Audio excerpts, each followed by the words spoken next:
So I was literally yelling at my husband. It was 11 o'clock and I had to get to sleep now. I really needed my 8 hours sleep. I get up at 7 a.m. and once 11 o'clock comes, I need to get to sleep.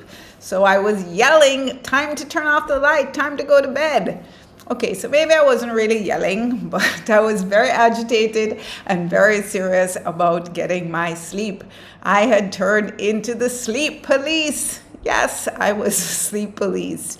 And of course, I think this was probably very unfair to my husband. If he wasn't quite ready to go to sleep, why should he do, what I want to do? Just because I need to go to sleep at 11 o'clock doesn't mean he wants to go to sleep at 11 o'clock. But this is a topic that is near and dear to my heart because if you're like me and have chosen to not use HRT after menopause, you're probably struggling with sleep issues just like me. So if you don't know me, I'm Karin from Karin Yoga Life, and I'm a certified wellness coach and yoga teacher, and I am 8 years into menopause, and I've had all the usual symptoms, the hot flashes, the joint pain, the sleepless nights, the brain fog, skin rashes, lots of stuff. But today I'm going to talk to you about sleep. So I've never really had a problem falling asleep. I usually fall asleep okay, but I definitely have had those nights where I wake up in the middle of the night, can't go back to sleep, staring at the walls. I also wake up way earlier than my alarm clock. Sometimes I'm awake at 5 o'clock in the morning and can't go back to sleep. And I'm like, why am I awake 2 hours before I need to get up? Or I've also had this really weird symptom that I don't really get much anymore, but it's like you're lying in your bed and you're trying to go to sleep, and all of a sudden you feel like this power surge going on in your body. Like literally you're in park, like your car is in park, and somebody's pressing on the gas trying to get you to move, and you're like, no, I'm in park, but you're pressing on the gas. That's like what it feels like in your body. And I did some research about it, and it turns out it's called an adrenaline surge. Who knew? An adrenaline surge, where you're just basically, trying to go to sleep, minding your own business, and all of a sudden your body's like, no, you need a surge of adrenaline right about now. And it really feels weird. I'd love to know if you experience this adrenaline surge phenomenon, because when it first happened to me, I was like, what is going on? Why do I feel like somebody just stepped on the gas? So that was a while ago. I haven't had those in a while, but I definitely have and continue to have lots of sleep issues, although they're much, much, much better now. I sleep much better than I used to. So I think I kind of figured out a nighttime routine that works for me, and I'm going to share my nighttime routine with you to see if any of the things that I do might help you, because I know what it's like if you're not on HRT to be struggling with sleep. And I know there are lots of women out there who don't get good sleep, 3, 4, 5 hours, and you just feel like, the next day you just feel groggy and you just don't feel like yourself. So I'm going to share about 10 things that I do that I think really help me to get a good night's sleep. And some of them you might have heard before, and some of them maybe you even do, but I'm just going to share what works for me in the hopes that maybe something will also help you.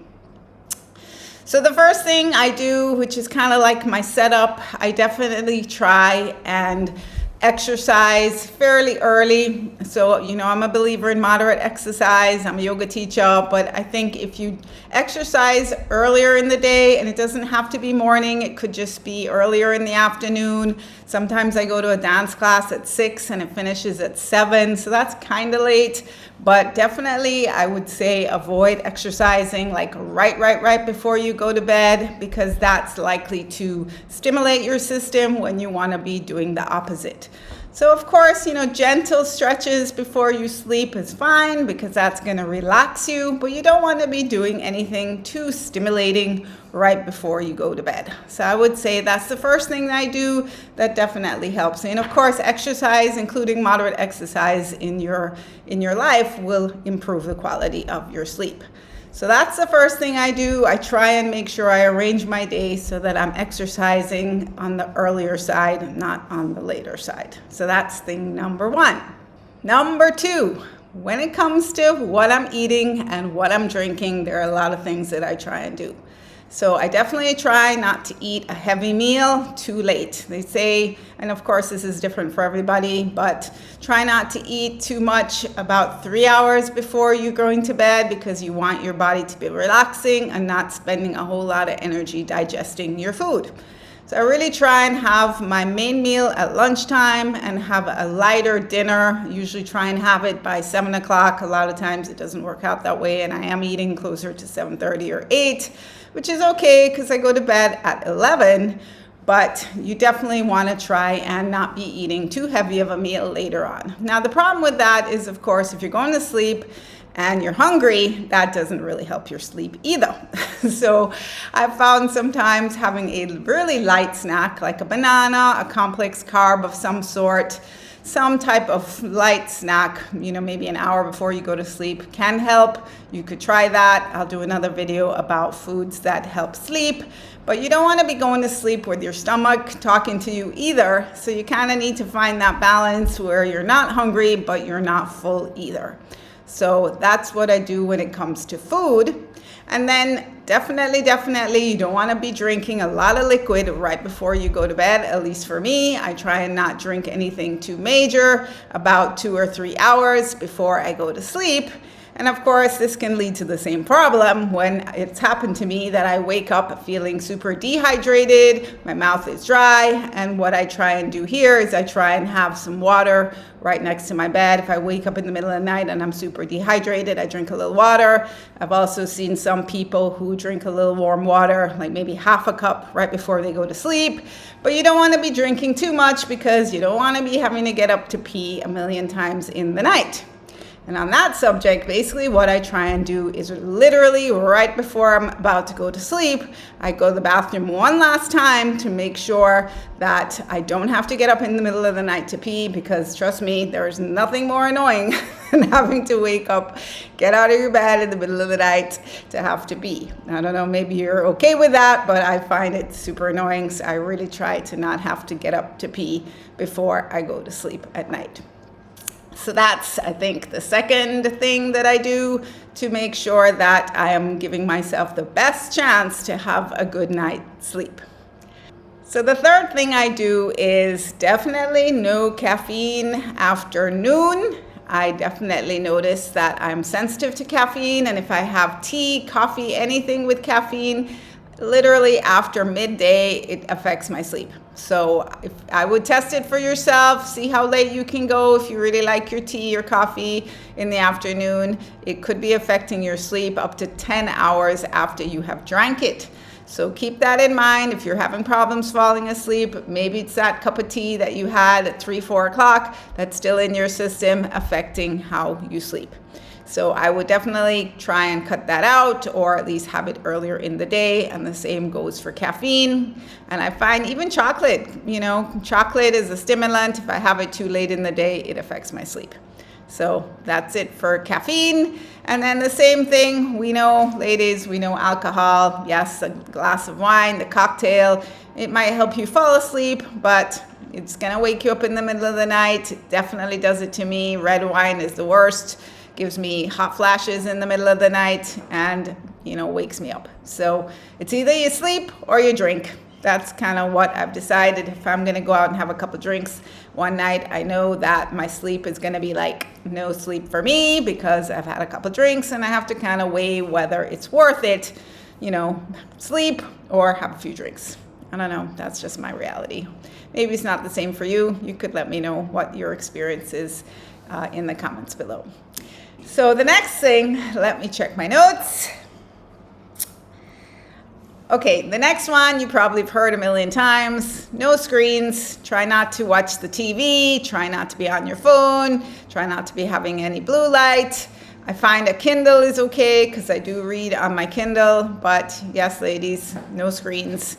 Although lately I've started to play chess on my phone. I'm now addicted to playing chess against the bots.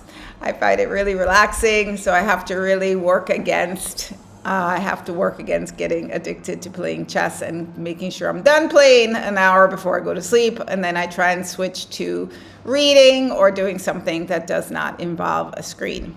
So for those of you who have your TV in your room and you're watching TV until you're ready to go to sleep, I don't know, from what I've researched, that's not helping your sleep. You really need to try and get off the screens at least an hour before.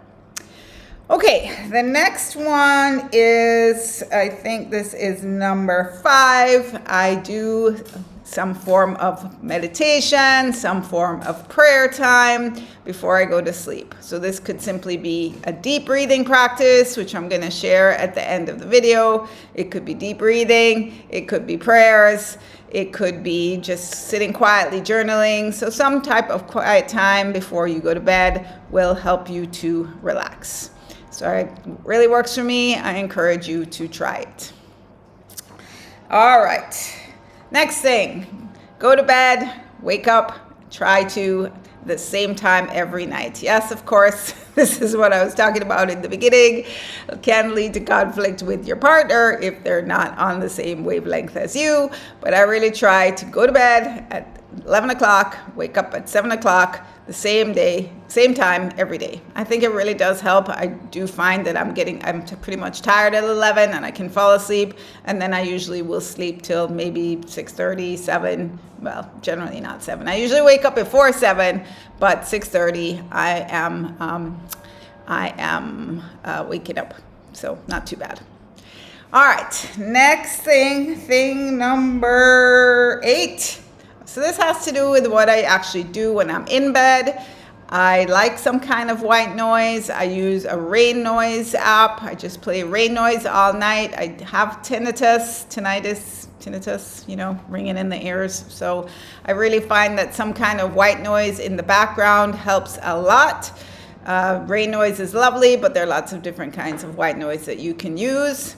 I'm also super sensitive to light, and my bedroom is not super light. I don't have blackout curtains, but it definitely helps some people. So I wear a mask, one of those nice comfortable satin masks are nice to sleep with. And I think if you have one, if you're sensitive to light, using a mask definitely helps. So much so that I now can't sleep without something on my face. I've gotten so used to wearing a mask that I can't fall asleep if I don't have one.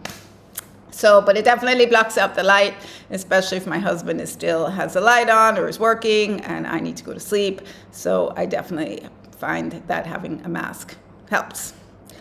So thing number 9 is if I wake up in the middle of the night and I can't go back to sleep, I try not to get too stressed out about it. I try not to get agitated. I try not to get annoyed, which used to happen. I used to lie there getting super annoyed. Why am I awake? I need to go back to sleep. I need to be sleeping.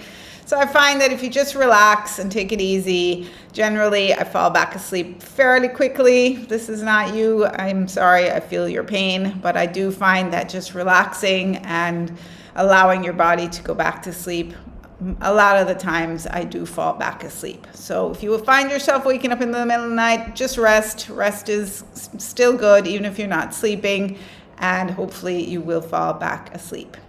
And then the last thing, number 10, which is probably super important, and maybe I should have started with this, is it's really important to get buy-in from your partner. If you don't sleep alone and you sleep with somebody else, it's really important to explain to them what's going on, tell them about your sleep issues, tell them that it's really important for you to have some sort of nighttime routine, wind down routine. It's important for you to go to bed and wake up at the same time, and see if you can get some kind of understanding and buy-in from your partner to help you to make your wind down routine work for you.